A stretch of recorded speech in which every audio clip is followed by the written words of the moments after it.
अब भी नहीं आ रही क्या आवाज़ मेरी? फिर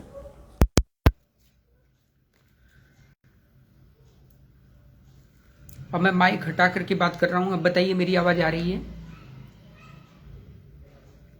ओके, लग रहा है माइक में ही कुछ प्रॉब्लम थी।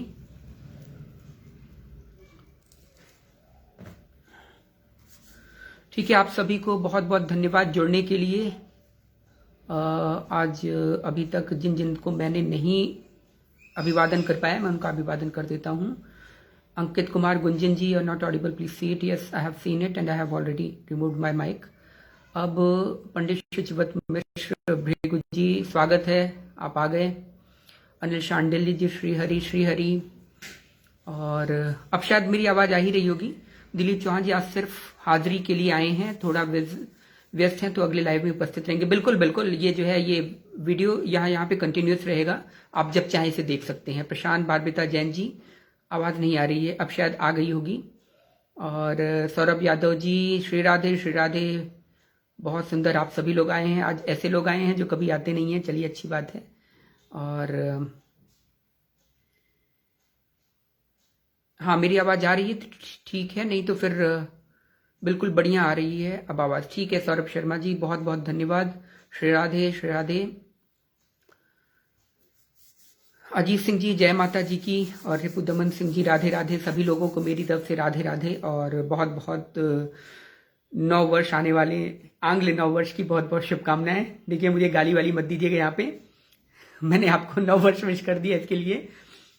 एनीवे, आज मैं ज़्यादा नहीं बोलूँगा, मैं कुछ ही थोड़ी सी टॉपिक पे मैं बोलूँगा, बहुत ही मिनिमम वे में, क्योंकि मैंने नोटिस किया है कि पिछले 2-3 वीडियोज़ में मैंने 1.5 घंटे बोल दिया है, जो कि आप लोगों के लिए भी उचित नहीं है, मेरे लिए भी उचित नहीं है, क्योंकि आप लोगों के पास में इतना समय होता है और एक बोरियत सी महसूस हो जाती है। सुधा मिश्रा द्विवेदी जी, प्रणाम आपको, आइए, स्वागत है। विवेक आस्ते, स्वागत है सभी लोगों का, बहुत बहुत हृदय से अभिनंदन है, सभी लोग आए हैं। और तो इसीलिए आज मैं बहुत ही कम बोलूँगा, बस थोड़ा सा टॉपिक पे मैं बता दे रहा हूँ कि क्या चीज़ें हैं। जो आज का टॉपिक था, 22 लोग जुड़ चुके हैं, इसलिए मैं चाह रहा हूँ कि मैं आप लोगों का समय ज़्यादा न लेते हुए अपनी बात स्टार्ट करूँ और आज के विषय पर हम कुछ प्रकाश डालें। राम आनंद वल्लभ जी, राम। आवाज़ बिल्कुल अच्छी है जी, ठीक है। चलिए, अब आवाज़ में कोई प्रॉब्लम नहीं। पिछली बार तो काफ़ी प्रॉब्लम हो गई थी आवाज़ में, जिसकी वजह से काफ़ी लोगों को जो है प्रॉब्लम हुई इन सब चीज़ों में। मुझे भी काफ़ी प्रॉब्लम हुई बोलने में भी, क्योंकि जब एक बार फ्लो बन जाता है किसी चीज़ के बोलने के लिए, तो फिर वो बीच में डिस्ट्रैक्शन हो रहा था और प्लस बीच में थोड़ा इम्पिडिमेंट्स आ रहे थे, जिसकी वजह से थोड़ा ब्रेक हो रहा था सब सारी चीज़ें। राधे श्याम भैया, राधे। कीर्ति मिश्रा जी, राधे। और आप आ गए, बहुत अच्छी बात है। और आपके लेख और आपके विचार बहुत ही सुंदर रहते हैं श्याम भैया, बहुत बढ़िया। आशु कप्रुवान, बहुत बहुत राम, बहुत बहुत सभी लोगों को। परिषेक मिश्र जी, जय सिया राम। चलिए, अब ज़्यादा बातें न करते हुए, हाँ, बातें मैं आपसे बाद में करूँगा, बस इस थोड़ा सा ये मैं अपने विषय पे बोल लूँ, इसके बाद फिर हम आपके भी प्रश्न लेंगे और कुछ बातें भी करेंगे आप सभी लोगों से।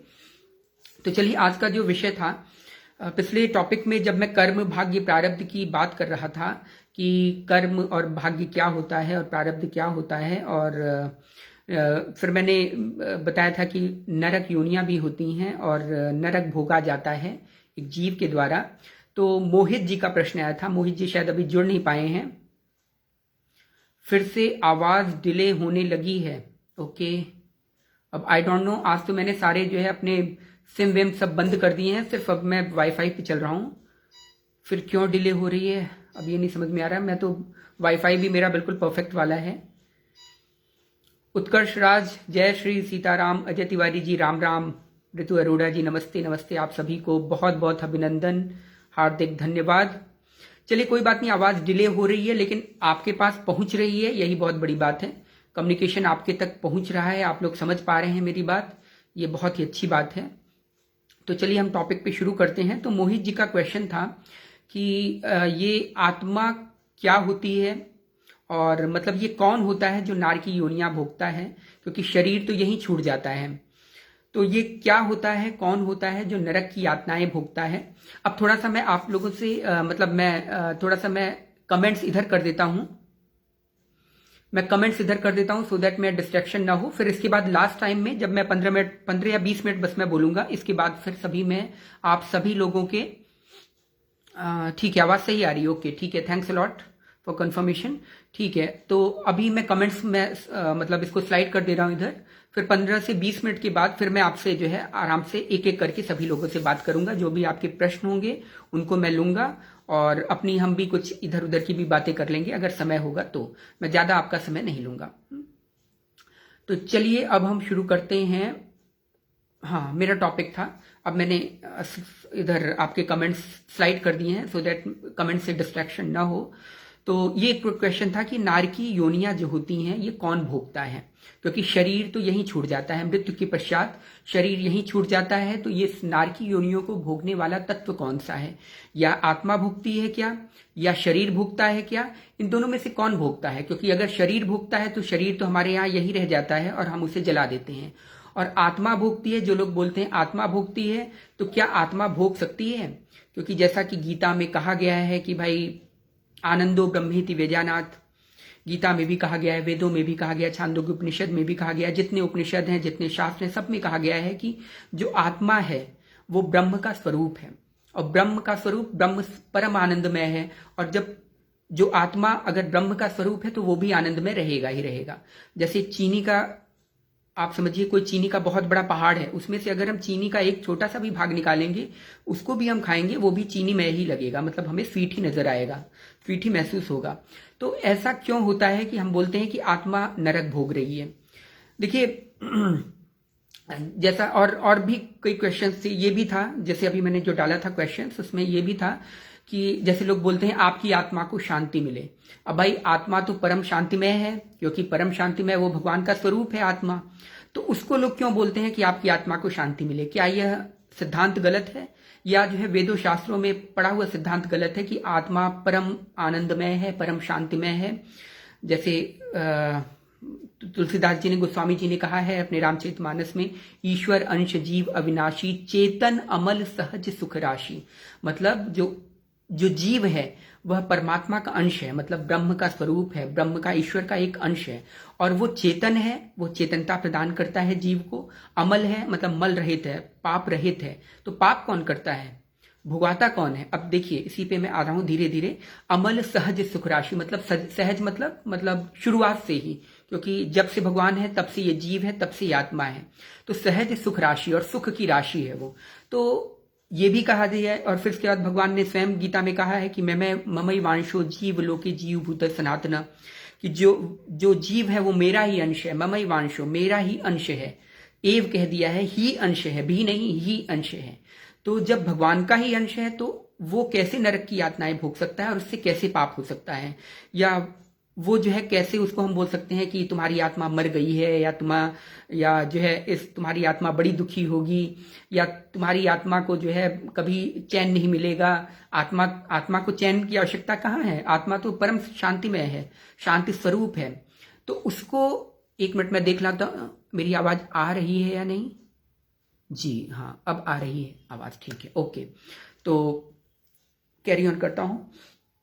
तो जब आत्मा परम आनंदमय है, परम चिदानंदमय है, सब कुछ उसी भगवान का अंश है, सब कुछ वही है। आनंदो ब्रह्मेति वेद्यानाथ है, आत्मा इदम सर्वम भी कहा गया है छांदोग्य उपनिषद में। मतलब वही सब कुछ है, आत्मा ही भगवान का स्वरूप है। और भगवत स्वरूप उसी आत्मा को पाने के लिए, उसी आत्मिक आनंद की शांति के लिए जो ज्ञानी होते हैं और जो ब्रह्म ज्ञानी होते हैं, ये लोग निरंतर अभ्यास करते हैं, निरंतर साधना करते हैं आत्मज्ञान पाने के लिए। तो आत्मा कैसे हम कह देते हैं कि आत्मा को हम नरक योनियां भुगवाते हैं, या क्योंकि गरुड़ पुराण में कहा गया है, और भी अन्य जितने तमाम अन्य हमारे धर्मशास्त्र हैं उसमें जैसा कि कहा गया है कि आत्मा को ही जब शरीर छोड़ता है तो आत्मा ही डिफरेंट योनियों में जाता है और नरक भोगता है। तो देखिए अब आपको मैं बताता हूं। देखिए 3 प्रकार के शरीर माने गए हैं, बताया गया है, या शरीर होते हैं, एक्चुअल में होते हैं, बताया नहीं गया है, ये कोई वैसी बात नहीं है। 3 तरह के शरीर होते हैं। पहला होता है स्थूल शरीर, जैसा हम लोग हैं यहाँ पे, ये शरीर में जो हमें दिखता है, जो हमारी इन प्राकृत आंखों से, मतलब इन मेटेरियल जो आईज हैं, इनसे जो दृष्टिगोचर होता है उसे हम स्थूल शरीर बोलते हैं। जितनी चीजें हमें यहाँ पे दिख रही हैं सब स्थूल शरीर बोलते हैं उसे। ठीक है, ये स्थूल शरीर होता है। तो और इसके बाद होता है सूक्ष्म शरीर। सूक्ष्म शरीर में क्या आता है? सूक्ष्म शरीर में आता है 5 कर्मेंद्रिय, 5 ज्ञानेंद्रिय, एक मन, एक चित्त, एक अहंकार और एक बुद्धि। ठीक है, ये 19 चीजें आती हैं, 18 चीजें, 18 से 19 चीजें आती हैं।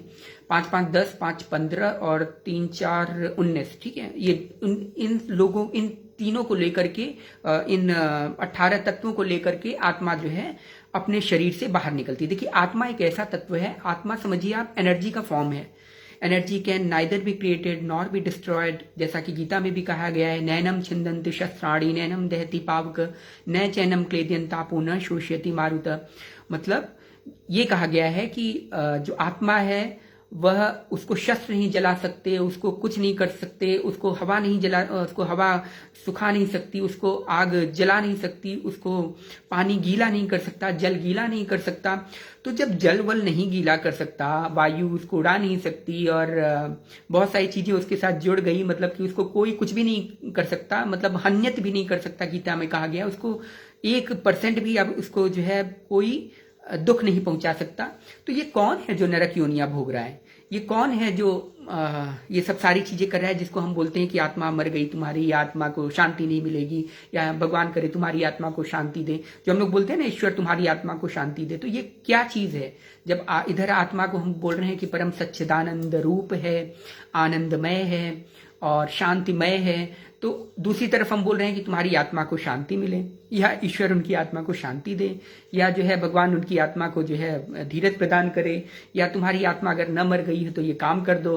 अगर तुम्हारी आत्मा थोड़ी सी भी, तुम्हारे अंदर आत्मा तुम्हारी अगर कह रही है, आत्मा तो कहती वहती कुछ है नहीं, तो ये कहाँ से ये सब आया?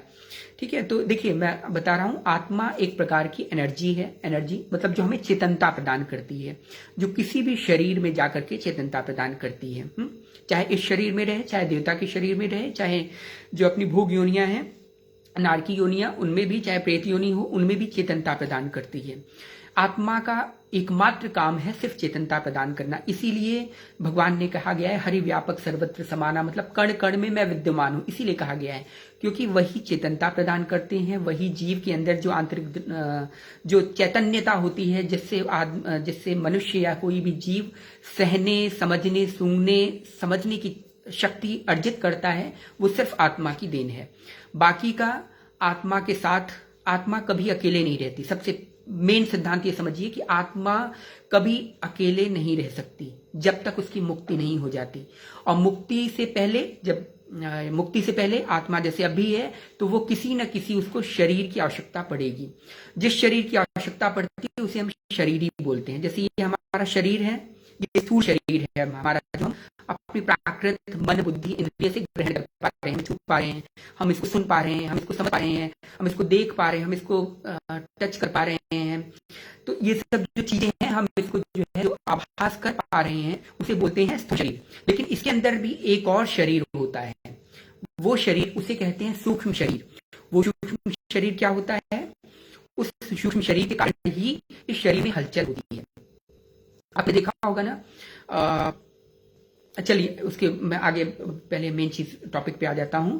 जो सूक्ष्म शरीर होता है उसी के अंदर होती हैं 5 कर्मेंद्रियां, 5 ज्ञानेंद्रियां, जैसे और पंच तन मात्रा या पंच महाभूत जिसे बोलते हैं, जैसे जल, वायु, आकाश, पृथ्वी, ये सब जो 5 तत्व हैं अपने, तो इन सब से ये शरीर बनता है।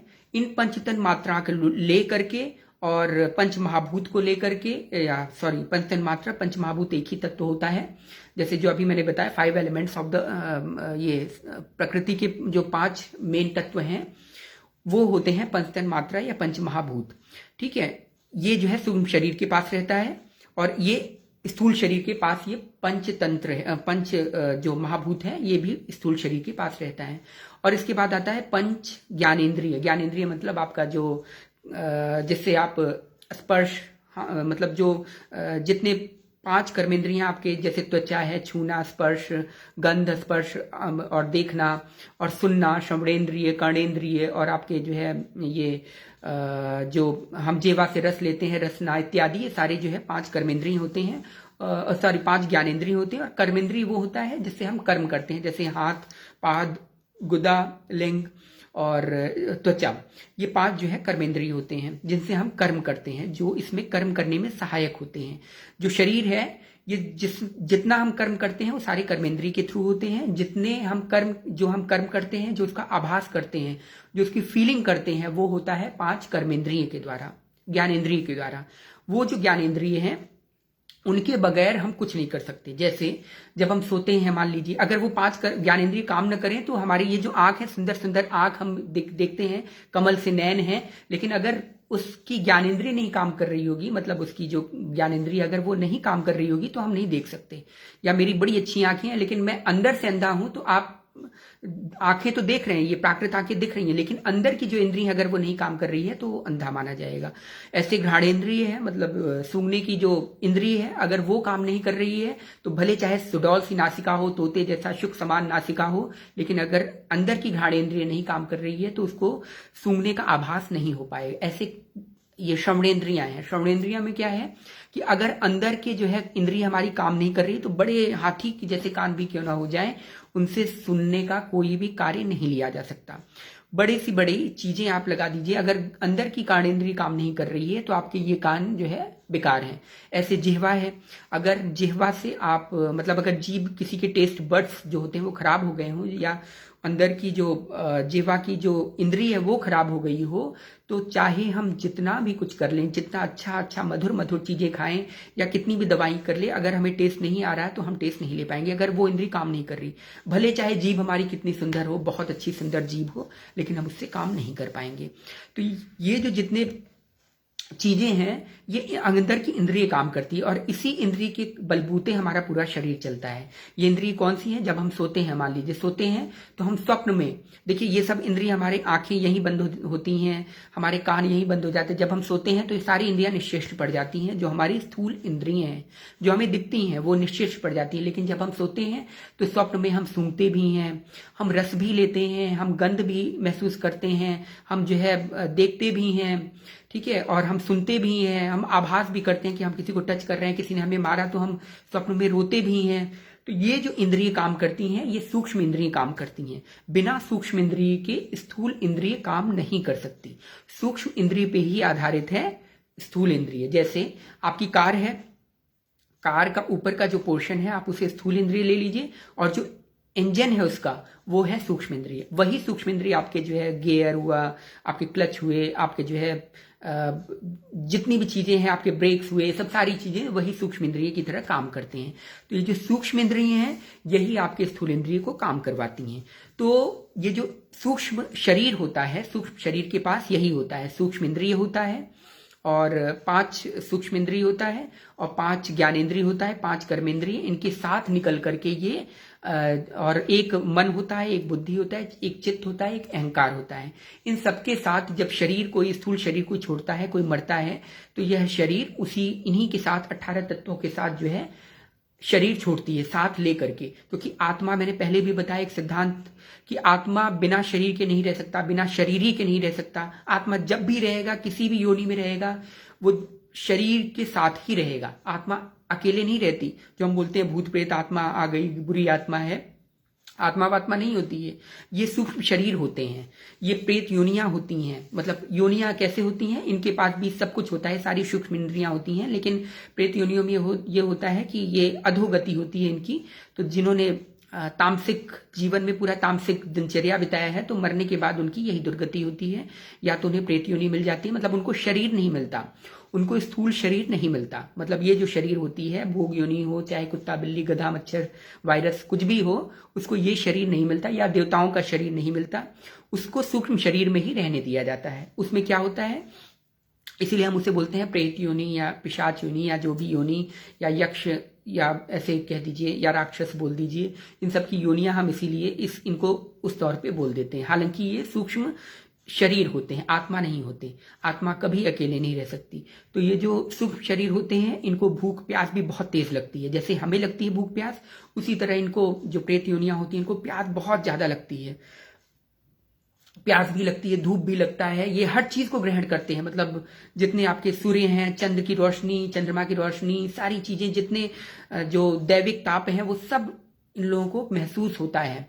ठीक है, वर्षा ऋतु हुई, ठंड लगी, लेकिन इनके पास शरीर नहीं है, न ये कंबल ओढ़ सकते हैं, न ये वो कुछ कर सकते हैं, तो ये भोग योनियों में आ जाते हैं।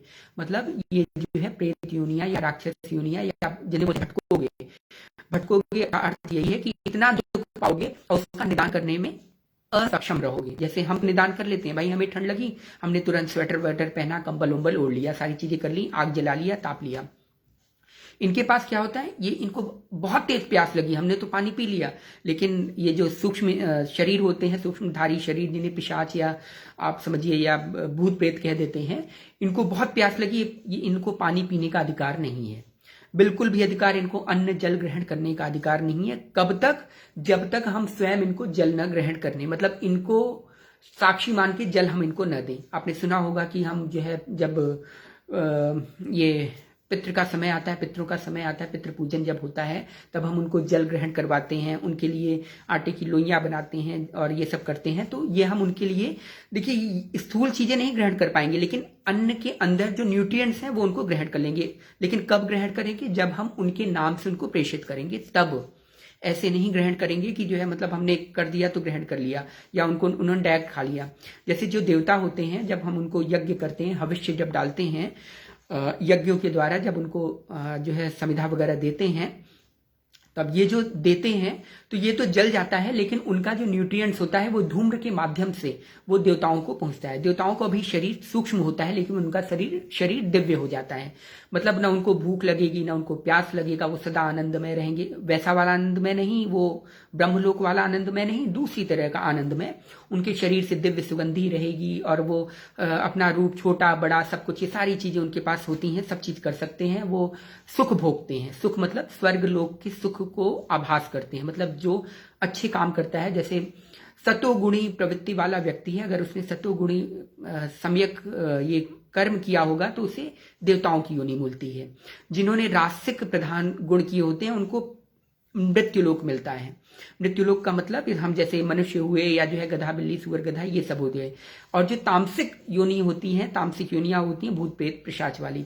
अब जो रासिक जो प्रवृत्ति वाले लोग होते हैं, उसमें भी सतोगुणी, तमोगुणी और रजोगुणी प्रधान होते हैं। जैसे उसमें भी सतोगुणी जो कर्म करते हैं उनको जो है मतलब देवताओं का शरीर मिलता है, और जो रासिक काम करते हैं उनको मनुष्य का शरीर मिलता है। उसमें जो तामसिक कार्य करते हैं उनको जो है जो भोग योनियां होती हैं वो सब मिलते हैं। तो ऐसे इसी तरह की, अब जैसे तामसिक योनियां जब मिलेंगी तब आपको भूत प्रेत पिशाच योनि, मतलब ऊपर की मैं बता रहा हूं, इसके अंदर भी योनियां होती हैं, ऊपर की बता रहा हूं, भूत प्रेत पिशाच योनियां, ये अधोगति कही जाती हैं। और जो ऊर्ध्वगति वाली होती हैं वो होती हैं देवताओं का शरीर, जिन्हें दिव्य कहा जाता है। दिव्य मतलब उनको हम अपने स्थूल इंद्रिय से नहीं देख सकते, उनको हम स्थूल इन सब चीजों से नहीं आभास करते। हाँ, जब साधना के दौरान हमारा साधना वाली स्थिति बढ़ेगी, जब हम साधना अवस्था में एक उच्च अवस्था में प्राप्त कर पाएंगे, तब हम उन दिव्य शरीरों का आभास कर सकते हैं, उन दिव्य शरीरों की वाणी सुन सकते हैं। पहले होता था ना कि आकाशवाणी हुई या नारद जी उनके पास आए, तो ऐसे लोगों के पास नहीं आते थे कि सभी लोगों के पास नारद जी घूम रहे हैं या सभी लोगों के पास आकाशवाणी सबको सुनाई पड़ गई, ऐसा नहीं होता था। जिनका लेवल, जिनका स्तर उतने तरह का होता था, उनको जो है ये आभास होता था। एक मिनट में चेक कर लूं दैट आवाज आ रही है या नहीं। हाँ, आवाज तो ठीक आ रही है। कुछ लोगों के प्रश्न है, मैं इनको भी, साधक का आनंद वल्लभ, अच्छा मैं इन प्रश्नों को मैं बाद में लेता हूँ, पहले मैं अपनी विषय को कंप्लीट कर लूँ, ठीक है। तो हाँ, मैं कहाँ पे था, मैं यहाँ पे था कि ये जो हाँ, जो जब हम साधना अवस्था में पहुंचते हैं, जब हम एक उच्च साधक स्थिति प्राप्त कर लेते हैं, जब इस स्थूल शरीर से सूक्ष्म शरीर के रूप में हम बाहर जो साधना वाली स्थिति होती है उसको क्रॉस करते हैं, तब हमें इन दिव्य शक्तियों का आभास होता है, इनकी दिव्य अनुभूति होती है। तब हम प्रेत पिशाच यक्ष किन्नर इन सबको देख सकते हैं, जो इन सबकी योनियां हैं। अभी तो जो हम भौतिक शरीर हैं, हमारा भौतिक योनि है, तो हम भौतिक चीजें जितनी दृष्टमान है वो सब चीजें हम देख सकते हैं। जैसे हम एक्सरे नहीं देख सकते क्योंकि हमारी इन प्राकृत आंखों से एक्सरे नहीं दिखाई पड़ेगी, लेकिन जब हम एक साधना प्राप्त कर लेंगे तब हम 5D 6D 7D 8D dimensional चीजें, या जो है देवताओं का शरीर, या यक्ष गंधर्वों पिशाचों या राक्षसों का शरीर, इन सबको साधना के अनुसार अपने हिसाब से देख सकते हैं, उनको स्पर्श कर सकते हैं, उनको समझ सकते हैं, उनको सारी चीजें उनकी मतलब अनुभूति कर सकते हैं, ठीक है। तो ये 3 प्रकार की शरीर मैंने आपको बता दिया। एक जो सबसे निकृष्ट योनि होती है वो भूत प्रेत पिशाची की योनि होती है, वो जो सबसे बुरे कर्म किए होते हैं जिन्होंने, वो पाते हैं। बाकी के जो दूसरे कर्म होते हैं, मतलब जो रजोगुणी प्रधान होते हैं, उनको भोग योनियाँ मिलती हैं, जो आपने देखा होगा जो नॉर्मल योनियाँ मिलती हैं, जैसे आपके सुअर, गधा, बिल्ली वगैरह। और या मतलब जो मृत्युलोक में जितनी जितनी योनियां आपको मृत्युलोक में दिखती हैं, वो सारी जो है वो रजोगुणी प्रवृत्ति के होते हैं, और जो सतोगुणी प्रवृत्ति के होते हैं वो सारे मिलते हैं देवताओं के शरीर को। ठीक है, तो ये जो है ये चीजें हुई हमारे शरीर की बातें। तो शरीर जो सूक्ष्म शरीर होता है, उसके साथ 5 कर्मेंद्रियां, 5 ज्ञानेंद्रियां और 5 तन्मात्रा, 5 महाभूत प्लस 1 मन भी जाता है। ध्यान रखिए, मन, बुद्धि, चित्त, अहंकार, ये चारों चीजें जाती हैं। तो ये सूक्ष्म शरीर का पोषण हुआ। और ये देखिए, ये शरीर है, ये अन्नमय कोश कहा जाता है। जो राइट नाउ जो शरीर बनता है, जो हमारा जिस शरीर, क्योंकि अन्न से बना है इसीलिए अन्नमय कोश कहा जाता है। इसके बाद आता है सॉरी, मैंने आपको शायद एक चीज गलत मैंने बता दिया। जो सूक्ष्म शरीर होता है उसके साथ 5 कर्मेंद्रिय, 5 ज्ञानेंद्रिय, और साथ में ये भी जाता है, 5 प्राण जाते हैं। 5 प्राण में आप जानते ही होंगे, अपान, व्यान, समान, व्यान, उदान और प्राण। ठीक है, ये चीजें 5 वायु होती हैं, वायु जिसे हम बोलते हैं। तो ये वायु भी जब जो कोई शरीर छोड़ता है तो उसके साथ ही ये चीजें जाती हैं। ये वायु हमारे शरीर में काम करती हैं। वायु मतलब यही प्राण हमारे शरीर में चेतनता प्रदान करती हैं। मतलब जो आपके जो रक्त का संचार हो रहा है वो भी प्राण से हो रहा है। जो आपके डाइजेस्टिव सिस्टम का पाचन तंत्र हो रहा है वो भी उसी से हो रहा है। जो आपका जो एक्सक्रीटरी सिस्टम है, जो आपके मलमूत्र हो रहे हैं वो भी जो है उसी से होता है। जो आपकी बुद्धि का सोचने की क्षमता होती है वो भी प्राण वायु से ही संबंधित है। जो हम जैसे खा पी रहे हैं, जो हमारे अंदर तक जा रहा है, जो हम सांस ले रहे हैं, ये सब सारी चीजें प्राण के अंतर्गत आती हैं। ये 5 प्रकार की प्राण मैंने आपको बता दिए। प्राण, समान, अपान, उदान, व्यान। ठीक है, ये 5 प्रकार के वायु होते हैं जिनको हम साथ लेकर के, मतलब हमारा शरीर स्थूल, जब शरीर हम छोड़ते हैं, सूक्ष्म शरीर अपने साथ लेकर के ये 5 चीजों को लेकर के जाता है। 5 वायु, 5 कर्मेंद्रिय, 5 ज्ञानेंद्रिय और 5 तन्मात्रा, ये जो वो चीजें हम यहीं पे छोड़ के चले जाते हैं। ठीक है, और साथ में मन, चित्त, बुद्धि, अहंकार, इन सभी चीजों को हम साथ लेकर के, सूक्ष्म शरीर साथ लेकर के अपने साथ जाता है। ठीक है, तो यही जो सूक्ष्म शरीर होता है, इसको सब चीजों का आभास होता है, क्योंकि इसके पास ज्ञानेंद्रिय हैं। इसके पास अनुभव, जो जिस चीजों से अनुभव किया जा सकता है, दर्द का, सुख का, डर का, इन सब चीजों का आभास किया जा सकता है, ये इस शरीर, सूक्ष्म शरीर के पास है। ये तो छोड़ दिया, मिट्टी वाला शरीर जो पंचतन महाभूत से बना था, उसको यहीं पे छोड़ दिया। मतलब यहीं पे छोड़ करके सूक्ष्म शरीर उन सब शरीर के साथ, उन सब चीजों के साथ, उन सब तत्वों के साथ वो आगे चला जाता है, आगे की यात्रा पूरी करता है। उन 13 दिनों में क्या होता है, इन 13 दिनों में ही ये जो है चीजें बनती बिगड़ती हैं, सब चीजें भटकती रहती, इसलिए 13वीं वगैरह किया है। खैर, उसका प्रारूप बहुत लंबा है, उस पर फिर कभी चर्चा करेंगे। तो हाँ, तो मेन चीज हम आ जाते हैं। तो नरक की योनियां भोगता कौन है? तो यही सूक्ष्म शरीर जो हम साथ में लेकर के गए होते हैं, यही सूक्ष्म शरीर या तो प्रेत बनेंगे, मतलब नरक की योनियां जो होती हैं, नरक जब हम भोगेंगे।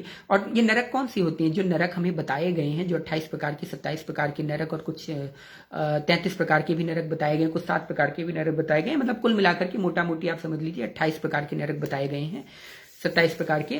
तो जो नरक बताए गए हैं वो कौन से नरक बताए गए हैं कि हमें तेल के कड़ाही में भुना जाएगा। जब शरीर यहीं छूट गया, सब कुछ यहीं छूट गया, तो किसे तेल में भुना जाएगा? और वो कौन सा तेल होगा? डीजल होगा, पेट्रोल होगा, या रिफाइंड ऑयल होगा, या सरसों का तेल होगा, या कौन सा तेल वो लोग यूज करते हैं? यमराज जी कौन सा तेल यूज करते हैं? तो ये, और फिर कई जगह लिखा हुआ है, मतलब हमें, मतलब कई गरुड़ पुराण में, या जो है आप समझिए भागवत में, या और भी कई जगह पे लिखा हुआ है कि शरीर को नारकी योनियां, नरक की यातनाएं भुगवाई जाती हैं। और कैसे भुगवाई जाती हैं? उनको जो है एक मतलब कुएं में डाल दिया जाता है, कुंभी पाक जिसे बोलते हैं, कुएं में डाल दिया जाता है। वहां पे बहुत बड़े बड़े जीव होते हैं, वो उसको खाते हैं, और इसके बाद उनको अपना मांस कटवा कटवा के खुद खिलाया जाता है।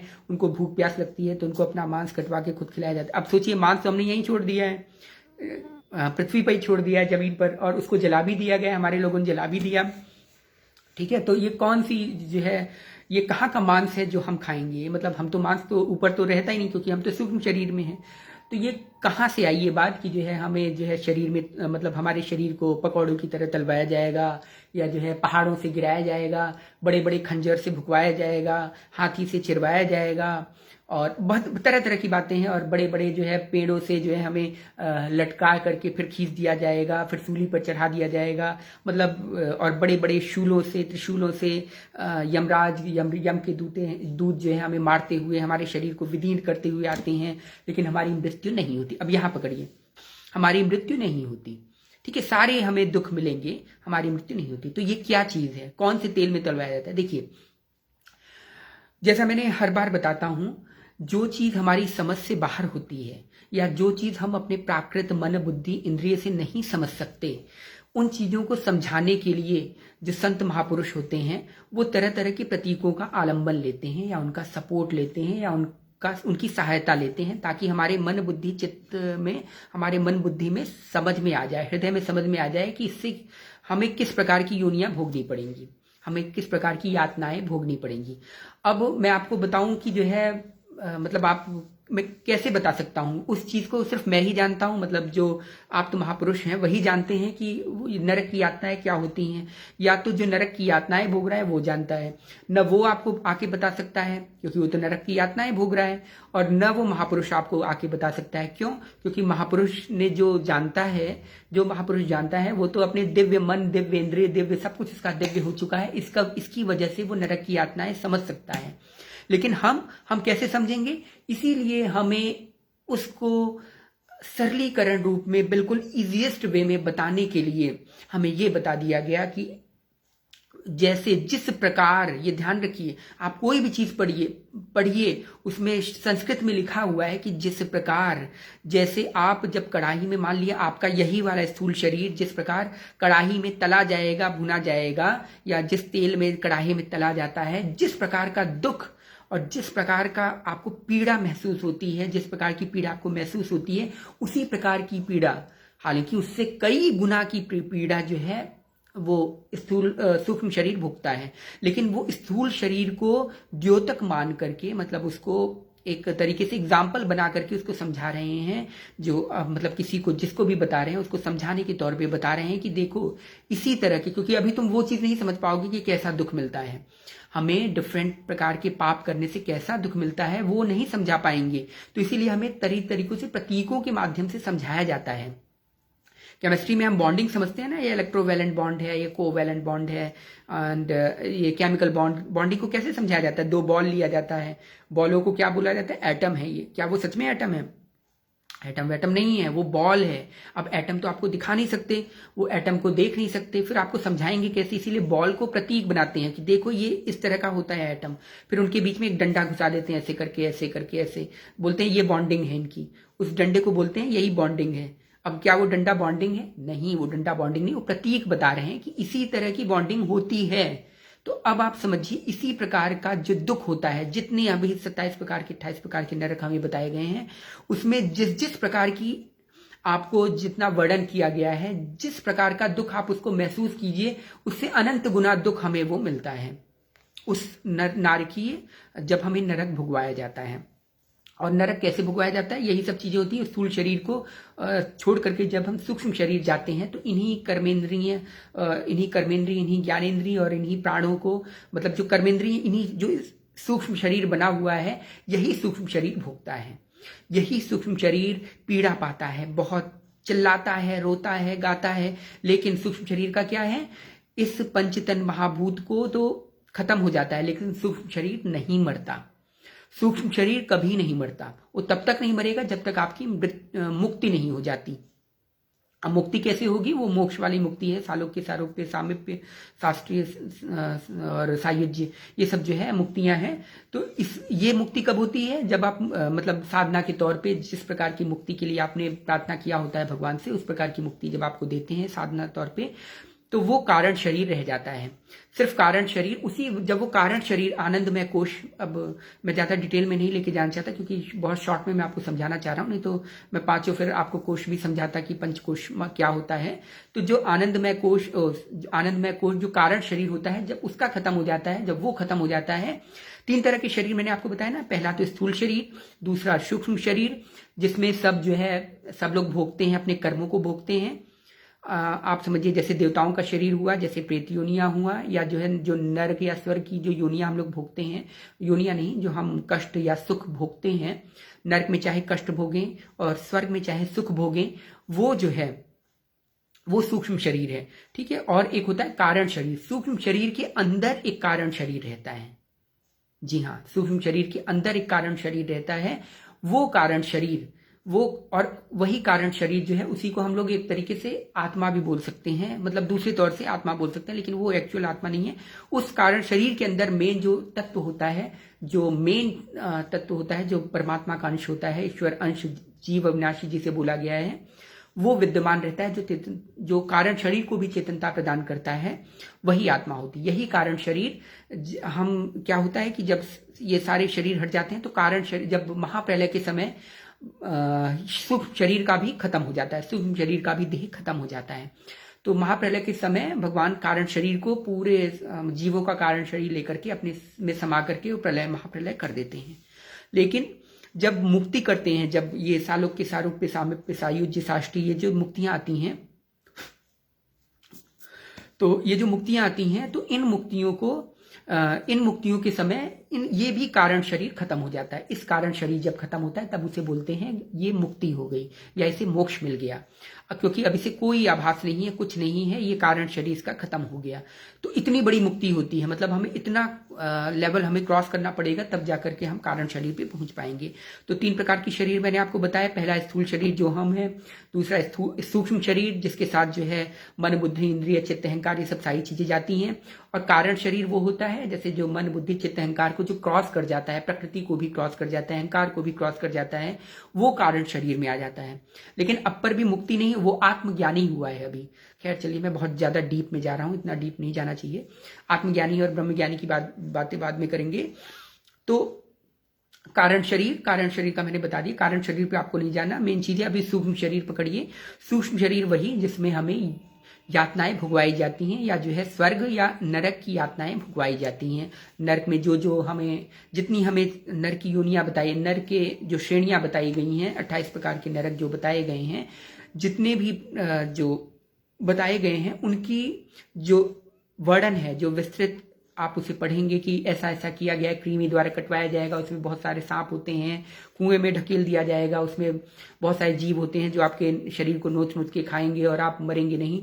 ये एक प्रतीकात्मक तौर पे आपको बताया जाता है कि इसी तरह का दुख, अब सोच लो वो दुख कैसा होता है, मतलब उसको बताया जा रहा है कि इस तरह का दुख, जो अभी सोचो कि जिस प्रकार तुम्हें आग में जलाया जा रहा है, या तुम्हें लौह खंभ से जो है चिपटा करके, जलता हुआ लौह खंभ है, उसमें जो है तुम्हारे शरीर को बांध दिया गया है और तुम्हारा शरीर मर नहीं रहा है। वो जो दुख है, वो जो पीड़ा तुम्हें महसूस हो रहा है, वही पीड़ा सूक्ष्म शरीर को मिलता है नरक की योनियों में, नरक की यातनाओं में।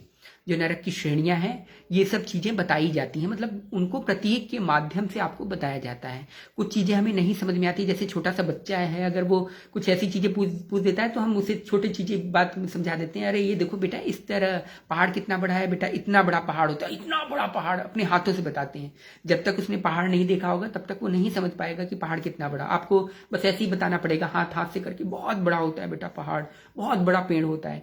जब आप उसे दिखा देंगे तब उसे समझ में आएगा। अच्छा, लेकिन अभी जब तक आप उसे दिखाते नहीं, या जब तक उसका लेवल नहीं पहुंच पाता, तब तक आप उसे उसी की भाषा में, उसी के बुद्धि के अनुसार सारी चीजों का वर्णन और विस्तृत चीजें करते हैं। उसी तरह हमें जो संत महापुरुष, या जैसे जितने भी आप तो महापुरुष हुए हैं, वो हमें समझाने के उद्देश्य से, कि जैसे किसी ने पूछा कि महाप्रभु बताइए कि जो है नारक की योनियां कैसी होती, मतलब उनकी यातनाएं कैसी होती। अब उनको कैसे बताएं, न तो वो नारक की योनियां को मतलब समझ सकता है, क्योंकि इस शरीर में जो पीड़ा हो रही है वो सूक्ष्म शरीर की पीड़ा से डिफरेंट है। सूक्ष्म शरीर की पीड़ा अथाह होती है, वो हम नहीं समझ पाएंगे। वो इस शरीर में तो हमें कोई लाठी मार देता है, वो हम आहा करके जो है बेहोश हो जाते हैं। वो पीड़ा और उस पीड़ा में जमीन आसमान का अंतर, लेकिन उससे अनंत गुना पीड़ा जो है, जो उन बता रहे हैं, जो नर की योनियों को वर्णन किया गया है कि ऐसे ऐसे होता है, या ऐसे लौह आग में जलाया जाएगा, या जो है आरी से चीरा जाएगा, और लेकिन तब पर भी मृत्यु नहीं होगी तुम्हारी, और ये सब होगा।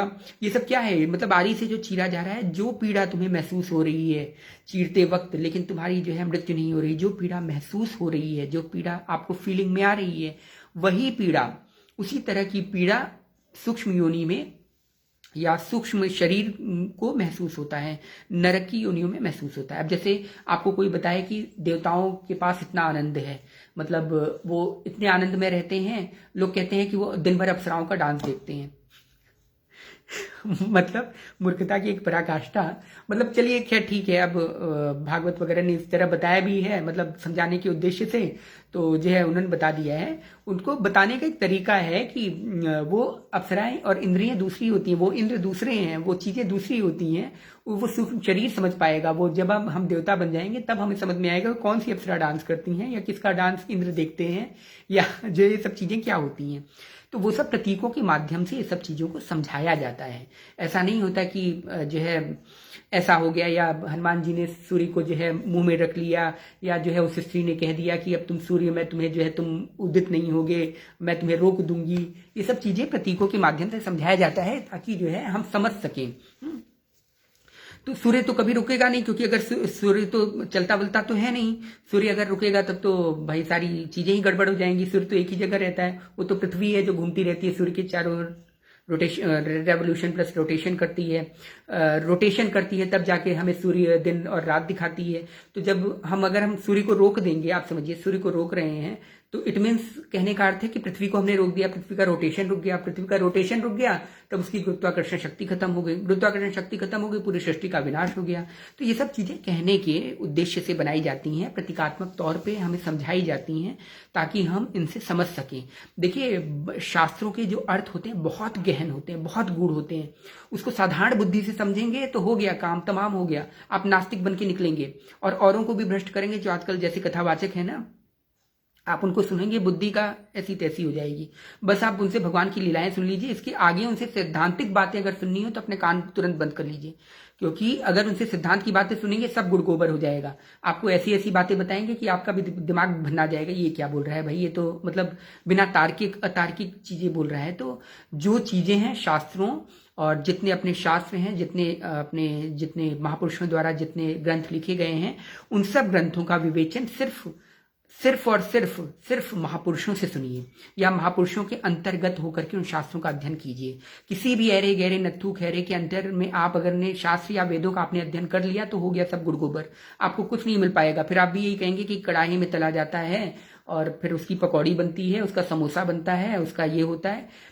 तो ये सब समझाने के उद्देश्य से तरीके बताए गए हैं, लेकिन ये सब चीजें, इन सब की व्याख्या सिर्फ और सिर्फ मैं बार बार बोल रहा हूँ, सिर्फ और सिर्फ आप्त महापुरुष, ये ज्ञानी महापुरुष या जो भगवत तत्व मतलब जो भगवदीय महापुरुष हैं, जिनको भगवत प्राप्ति हो चुकी है, सिर्फ वही महापुरुष कर सकते हैं और वही महापुरुष समझा सकते हैं। अन्यथा किसी के वश की नहीं है कि आपको जो है इन सब चीजों का अर्थ समझा दे, या आप खुद अपनी बुद्धि से समझ लें, या हम लोग अपनी बुद्धि से समझ सकें।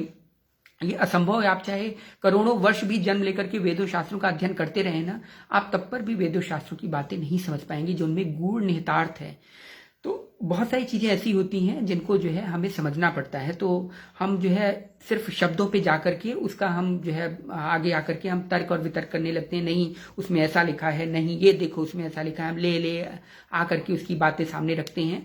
तो ये सब जो चीजें हैं, कभी अपने शास्त्रों, अपने ग्रंथों को, पद्म पुराण हो पुराण हो या वेद हो या उपनिषद हो या ब्राह्मण हो, कोई भी जितने भी आपके ग्रंथ हैं, या किसी भी महापुरुष, यहाँ तक कि महापुरुष के जो पद होते हैं ना, जैसे मीराबाई का पद है मेरे तो गिरधर गोपाल, इसको भी आप स्वयं नहीं समझ सकते, क्योंकि मीराबाई ने किस भाव से, किस उद्देश्य से, कौन से स्तर पे जाकर के लिखा है वो हम नहीं समझ सकते। हम तो बस शब्दों को पढ़ रहे हैं कि मेरे तो गिरधर गोपाल, बस यहीं तक अंतर है। लेकिन उन कैसे गिरधर गोपाल, कौन से गिरधर, कौन से गोपाल, और मेरा जहां पे आ गया वो कैसा मेरा, यहाँ पे हम तो सिर्फ अपना ही मेरा ही समझते हैं, लेकिन उनका मेरा अलग है।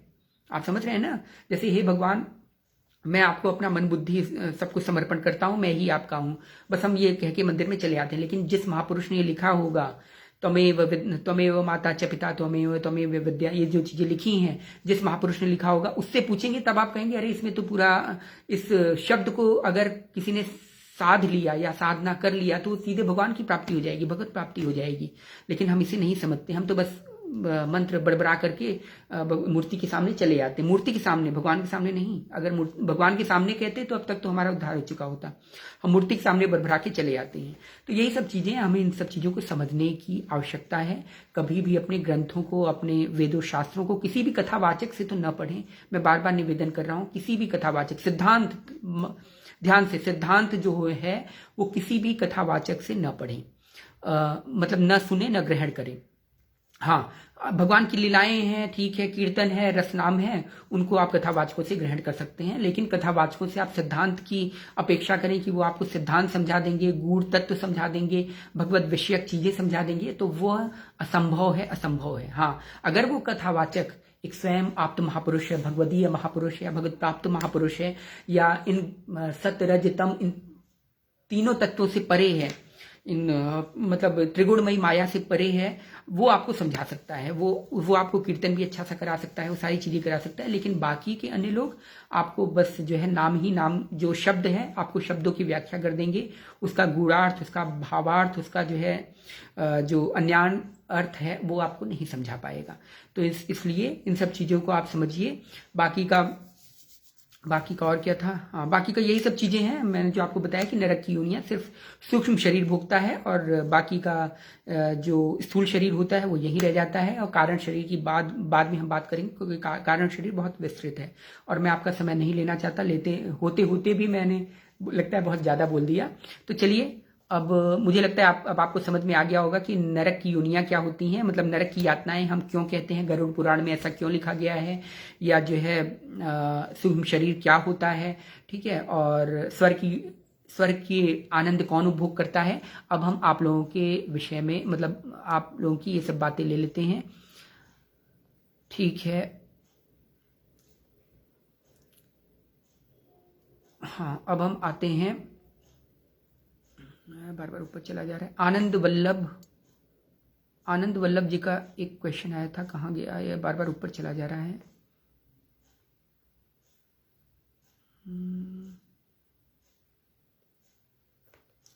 पता नहीं कहाँ चला गया, खैर मैं नीचे से लेता हूँ फिर शायद। हाँ, श्याम गुप्ता भैया बोल रहे हैं, हनुमान जी के बल पराक्रम को अतिशय पूर्ण बताने के लिए सूर्य को निगलने का उदाहरण दिया। बिल्कुल बिल्कुल नहीं, हाँ बिल्कुल यही बात है कि उनको अत्यंत बलशाली, मतलब इतने बलशाली हैं कि वो एक सोलर सिस्टम को, एक पूरे ब्रह्मांड को अपने अंदर समाहित कर सकते हैं। ये बताने का उपक्रम है, ये बताने का तात्पर्य कहा गया है, ठीक है। तो बाल्यकाल में ही ऐसे महाबली की सूर्य को भी निगल लो, ऐसे महाबली, बिल्कुल यही चीजें हमें दूसरे शब्दों में बताई जाती हैं, लेकिन हम लोग उसको अलग तरीके से समझ लेते हैं। अब बताइए, सूर्य को अगर कोई, मतलब भगवान तो निगल ही सकते हैं, वो तो अलग बात है, लेकिन निगल लेंगे तो तुरंत इस सृष्टि का पूरा सृष्टि एक मिनट में बर्फ बनकर ठंडी हो जाएगी, इतना टेम्परेचर उसका डाउन हो जाएगा, और उसका रोटेशन जो रेवोल्यूशन कर रही है सूर्य के साथ साथ, वो तुरंत जो है उसका ग्रेविटेशन पुल, गुरुत्वाकर्षण खत्म हो जाएगा, वो सोलर सिस्टम से अनंत मील दूर चली जाएगी।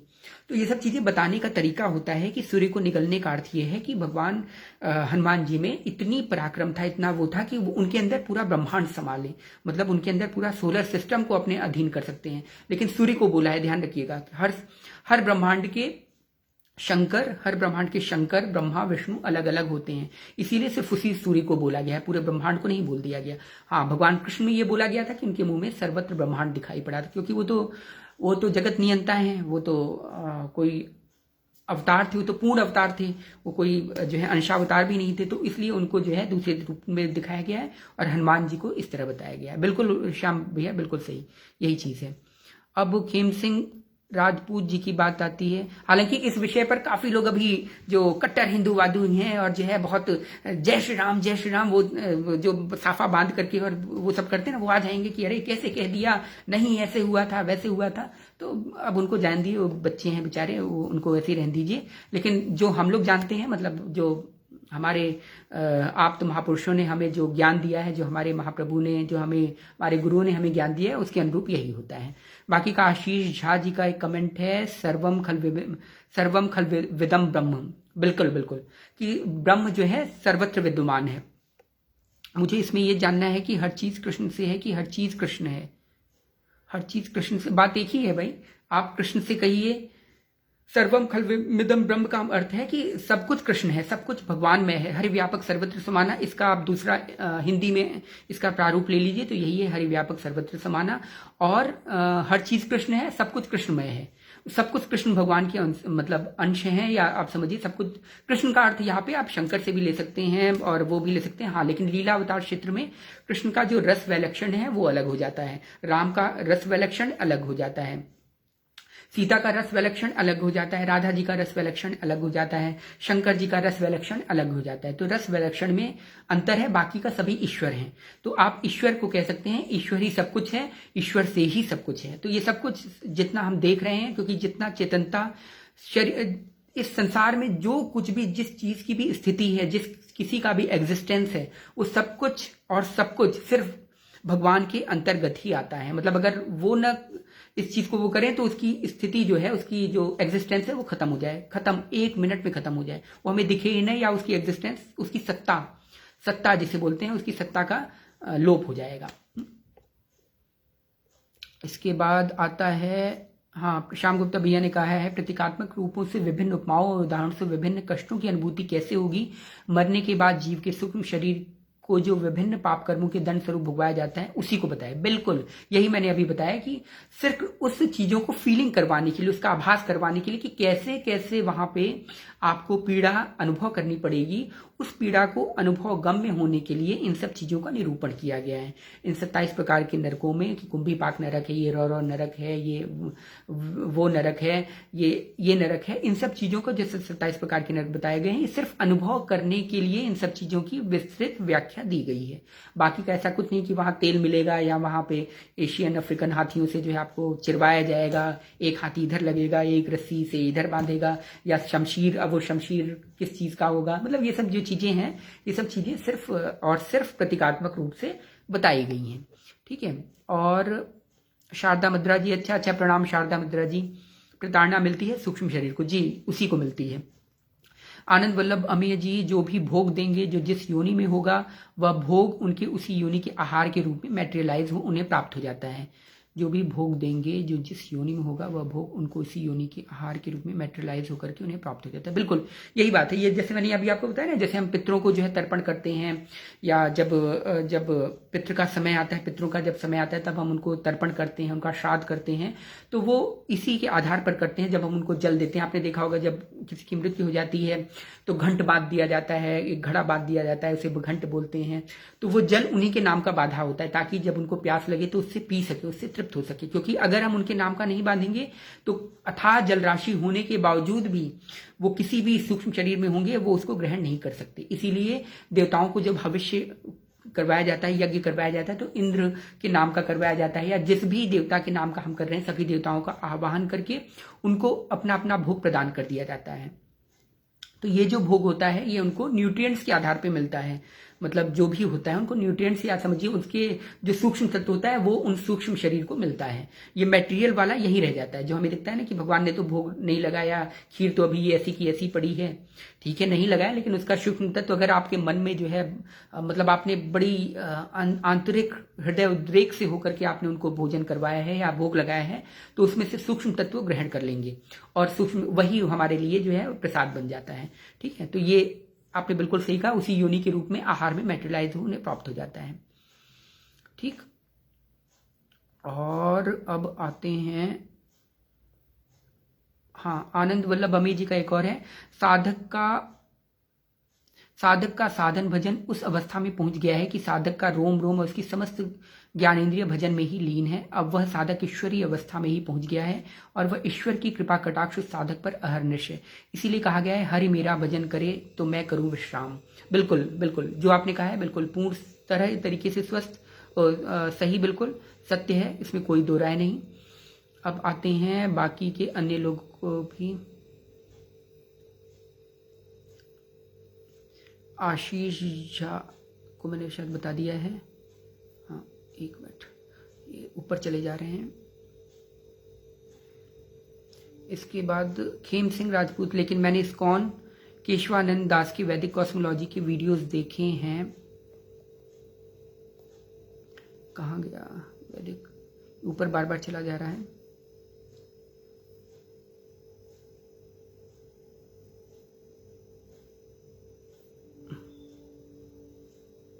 अच्छा समीर सर भी, अच्छा प्रणाम सर। अरे आपके प्रश्न का मैं क्या उत्तर दूंगा, आप तो स्वयं वेदों शास्त्रों के ज्ञाता हैं, ऐसा नहीं है। मैं अब आपके समक्ष तो कुछ नहीं हूँ।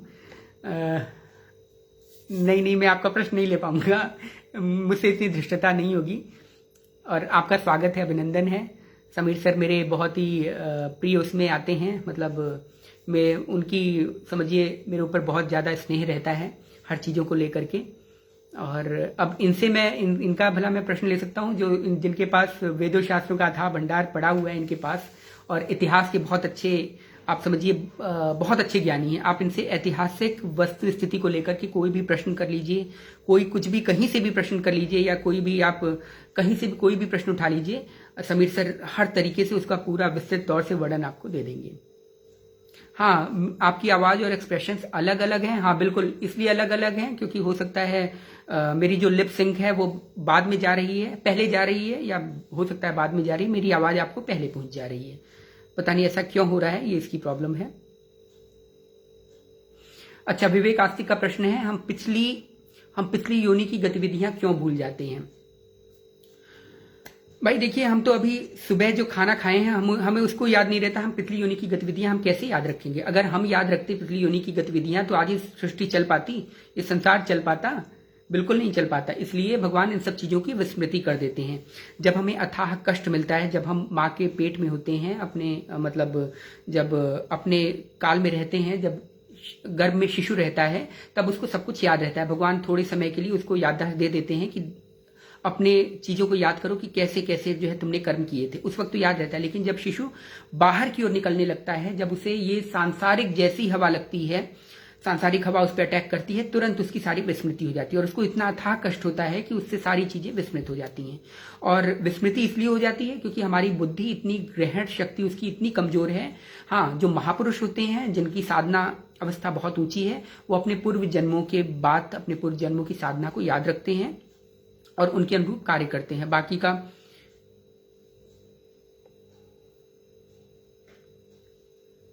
स्वरूप को लेकर एक प्रश्न है। अच्छा बताइए, स्वरूप किस चीज के स्वरूप, मतलब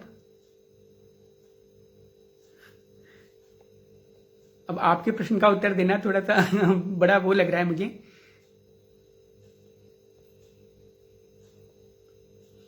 हाँ, तो विवेकास्तिक का प्रश्न का मैं जवाब दे रहा था। तो इसीलिए हमें सारी चीजें विस्मृत हो जाती हैं। अगर हमें याद रहती तो ये सृष्टि ना होती, क्योंकि फिर हमें याद रहता कि अरे हमने उस जन्म में ये किया था, इसलिए हमें ऐसी योनियां यातनाएं भोगनी पड़ी थी, तो हम अब ये काम नहीं करेंगे। और जब नहीं करेंगे तो हम तुरंत भगवत प्राप्ति मार्ग में लग जाते। कोई संन्यास धारण कर लेता, कोई इधर कर लेता, कोई तुरंत भगवत प्राप्ति मतलब मार्ग में लग जाता, और ये सृष्टि का संचालन वहीं रुक जाता है। इसलिए भगवान ने ये चीज अच्छा किया है कि स्मृति न हो।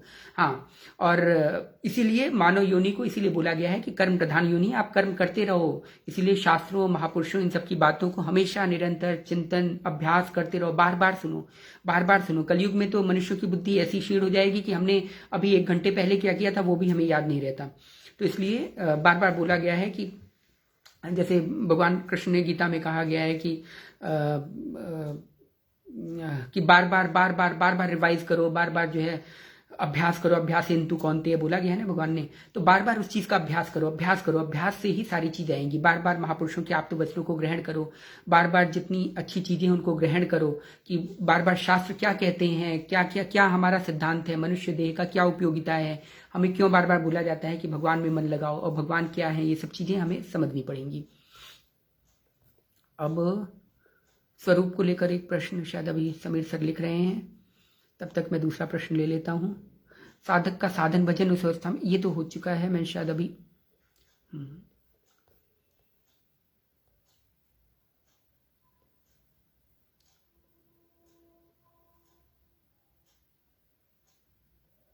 अरे आपका प्रश्न भाई,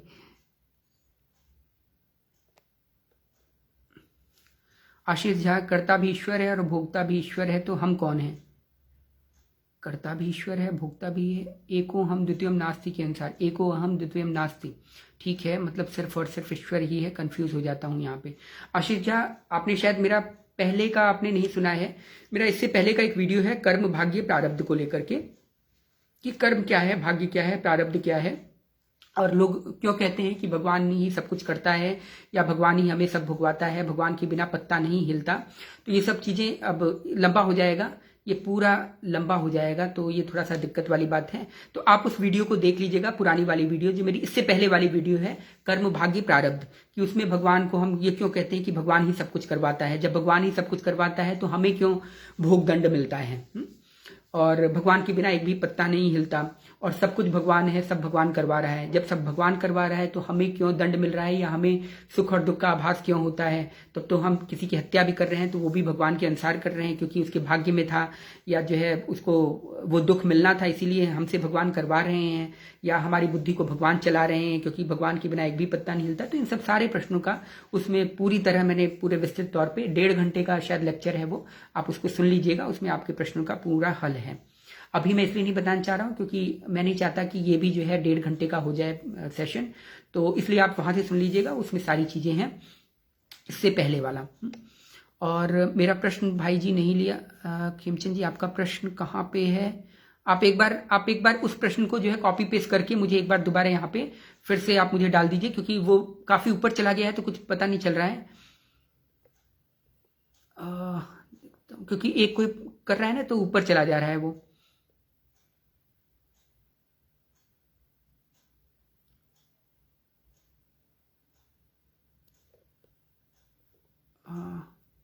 आपका प्रश्न मुझे मिल नहीं रहा है। आप एक बार आशीष झा जी, आप एक बार जो है सॉरी खेम सिंह राजपूत जी, आप एक बार अपना प्रश्न जो है वहां से कॉपी पेस्ट करके आप इस पे दोबारा डाल दीजिए, तो मैं देख लेता हूँ वो प्रश्न क्या है, इसके बाद फिर जो है मैं उसका आंसर दे दूंगा। स्वरूप को लेकर मात्र एक ही प्रश्न है, बेटा तुम्हारी आध्यात्मिक ऊंचाइयों के साथ क्लीन शेवन स्वरूप मैच नहीं। अच्छा, ओ माय गॉड, अच्छा मुझे लगा आप स्वरूपा वरिका माया और गुड़ा वरिका माया और ये जो माया हैं 2 प्रकार की माया, इन सब के बारे में आप बात करने वाले हैं, तो मैं थोड़ा सा कंफ्यूज हो गया। मुझे क्या लगा आप मेरे ही स्वरूप को लेकर के बात कर रहे हैं। क्लीन शेव इसलिए रखता हूँ क्योंकि थोड़ा सा मुझे मीटिंग्स वगैरह में भी जाना होता है, मेरा बिजनेस भी है, तो अगर मैं वैसे ही जाऊंगा दाढ़ी वाड़ी लेकर के तो लोग कहेंगे ये मतलब प्रोफेशनल नहीं लगूंगा, तो दैट्स वाई मैं दोनों रूप रखता हूँ। आपने देखा होगा ये छोटी सी ये है, ये इसलिए ताकि लोगों को कन्फ्यूजन रहे कि हाँ मैं कोई संत महापुरुष नहीं हूँ, इसकी वजह से मेरा जो संतत्व महापुरुषत्व और जो है मतलब वैसी चीज़ें वो खत्म हो जाती हैं। लोग कहते हैं हाँ ये जो है वैसा वाला है, मतलब सांसारिक व्यक्ति है, तो इसकी वजह से ये भी मैं रखता हूँ, मैं आपको बता दूँ। मुझे लगा आप कोई बहुत ही गहरा क्वेश्चन करने वाले हैं, कुछ मतलब माया को लेकर के। स्वरूप, आपने स्वरूप लिखा, मुझे लगा स्वरूप शक्ति या स्वरूपा वरिका माया या जो है कारण शरीर को लेकर के आप कुछ प्रश्न करने वाले हैं।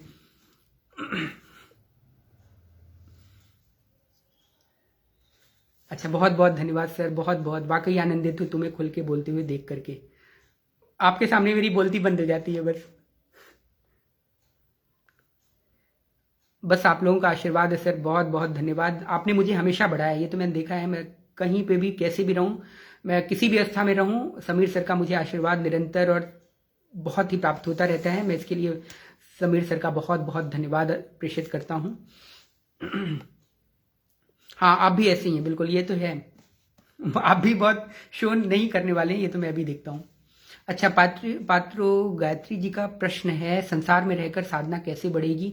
बताइए भैया जी, जब कुछ आगे बढ़ते हैं तो कुछ समस्या आकर साधना ब्रेक हो जाती है। संसार में रहकर साधना कैसे बढ़ेगी, ये तो आप अच्छी तरह जानती हैं, अब मुझसे क्या पूछ रही हैं, लेकिन मैं थोड़ा सा बस उसमें बता देता हूँ।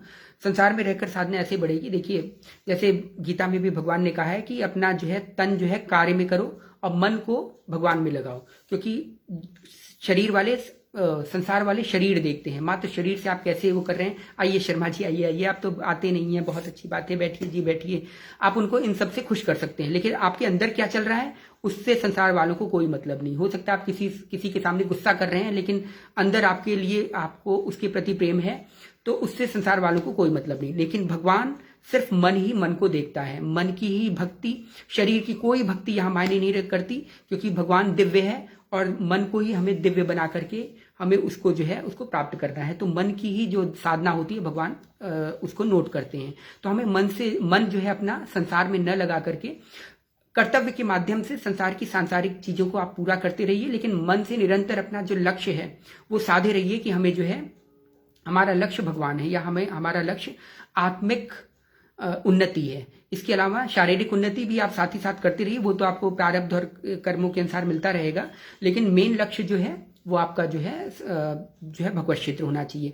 और अपने जो मन बुद्धि इंद्रिय हैं, जितनी इंद्रिय हैं आपको जैसे बताया गया है, सारी चीजें को ले करके आप सिर्फ और सिर्फ भगवान में केंद्रित कीजिए। मतलब आप संसार का कार्य करते रहिए, सारी चीजें करते रहिए, मन को यह विश्वास दिलाए रहिए कि आपका जो ज्ञान है, आपकी जो साधना है, आपका जो कर्म है, एकमात्र निहित उनके निमित्त होना चाहिए। मतलब हम जैसे हम संसार में कर रहे हैं, हमें पैसा कमाना है, हम पैसा इसलिए कमा रहे हैं, भगवान से आप प्रार्थना कर लीजिए, भगवान हम पैसा इसलिए कमा रहे हैं ताकि हम संसार में चल सकें, क्योंकि इसके अभाव में मेरी अगर साधना बाधित होगी तो वो मुझसे बर्दाश्त नहीं होगा, ना आपको बर्दाश्त होगा। इसलिए मैं ये काम कर रहा हूं कि वो जितना पैसा आएगा उससे हमारा शरीर, हमारा जो शरीर, तो भाई शरीर चलाने के लिए संसार आवश्यक है, संसार की आवश्यकता शरीर के लिए है ही। ऐसा नहीं है कि जो है हम मन ही मन से हम सब कुछ खा रहे हैं कि जो है हम चावल भी खा रहे हैं, हम रोटी भी खा रहे हैं और हमारे शरीर को लग रहा है। शरीर पंचतन मात्रा से बना हुआ है, पंचतन मात्रा की चीजें, विषय उसको चाहिए ही चाहिए। ऐसा नहीं है कोई बड़े से बड़ा महापुरुष या बड़े से बड़ा भगवान भी इन सब चीजों से आगे नहीं, इन सब चीजों से नहीं बच पाएगा। अगर वो संसार में आया है तो सांसारिक दायित्वों की पूर्ति, मतलब सांसारिक उसको चीजें, विषयों को ग्रहण करना पड़ेगा। लेकिन कैसे ग्रहण करना है, उसको शुद्धिकरण कर दीजिए, उसको भगवान के निमित्त करके तब उसको अंदर प्रवेश करवाइए, तो वो आपका शुद्धिकरण हो जाएगा। मतलब तब जैसे हम किसी मतलब आप समझिए किसी कहीं जा रहे हैं, किसी बिजनेस में जा रहे हैं या किसी से कुछ कर्म भी कर रहे हैं, बर्तन भी साफ कर रहे हैं। जैसे गोपियों का प्रेम था, गोपियों का मन निरंतर भगवान में लगा रहता था, जल्दी जल्दी बर्तन मारती थी कि जल्दी जल्दी बर्तन साफ कर लें तो तुरंत हमें छुट्टी मिलेगी, तो हम भगवान के जो है उसमें चलेंगे। बर्तन इधर साफ कर रही हैं लेकिन मन उनके श्याम सुंदर में लगा हुआ है। तो ये जो कर्मयोग की साधना है, इसे कर्मयोग बोलते हैं। मतलब कर्म तो कर रहे हैं लेकिन योग जो है भगवान से है। वो नहीं कि आपका कर्म ही हम नाती पोते में घुसे हुए हैं, उसी के निमित्त सारा काम कर रहे हैं और मन की पता ही नहीं कि हमारे आत्मिक आनंद के लिए भी कुछ हमें चाहिए या आत्मिक खुराक भी हमें चाहिए। बस हम शरीर के खुराक के लिए दिन भर काम किए चले जा रहे हैं। बाकी का साधना ऐसे बढ़ेगी कि हम अपने जितने ज्ञानेंद्रिय हैं, जितने कर्म, जिससे हमें, जैसे आंख है, नाक है, त्वचा है, सबको हम भगवान के निमित्त यूज करें। निमित्त मतलब उनको आधार मान करके यूज करें। हम कहीं भी देखें, चीजें देखें, नॉर्मल देख रहे हैं लेकिन हर जगह भगवान को आप खड़ा कर दीजिए। हम देख रहे हैं हर जगह, ये तो आपको पता ही होगा, आप मुझसे इतना क्यों पूछ रही हैं, लेकिन जब आप उनसे जुड़ी हैं तो मैं नहीं सोचता कि उनके अलावा भी मतलब साधना के विषय में और कोई बता सकता है। मैं तो इसमें बिल्कुल न्यून हूं एक तरीके से। साधना अवस्था में जब बीच में कभी कभी रुक जाती है तो क्या हमारी पहले की साधना? नहीं नहीं, बिल्कुल नहीं, बिल्कुल नहीं। ऐसा कभी नहीं होता कि साधना जीरो हो जाती है। साधना हम जहां पे थे वहीं पे रुक जाती है, ठीक है। हाँ, अगर हम क्या होता है देखिए, कभी अप एंड डाउन जैसे आता है ना, जैसे हमने बैंक में हम कमा रहे हैं, हमने बैंक में जितना हमने पैसा जमा कर दिया है वो उतना ही रहेगा, लेकिन अगर हम उसमें से खर्च भी कर रहे हैं तब वो जो है चली जाती है, डिस्टर्ब होती है। तो इसीलिए हम जितना कमा रहे हैं इसका ध्यान रखें कि उतना गंवाएं न। उस गंवाने को हमें जो है कंट्रोल करना सीखना चाहिए। कैसे गंवा रहे हैं?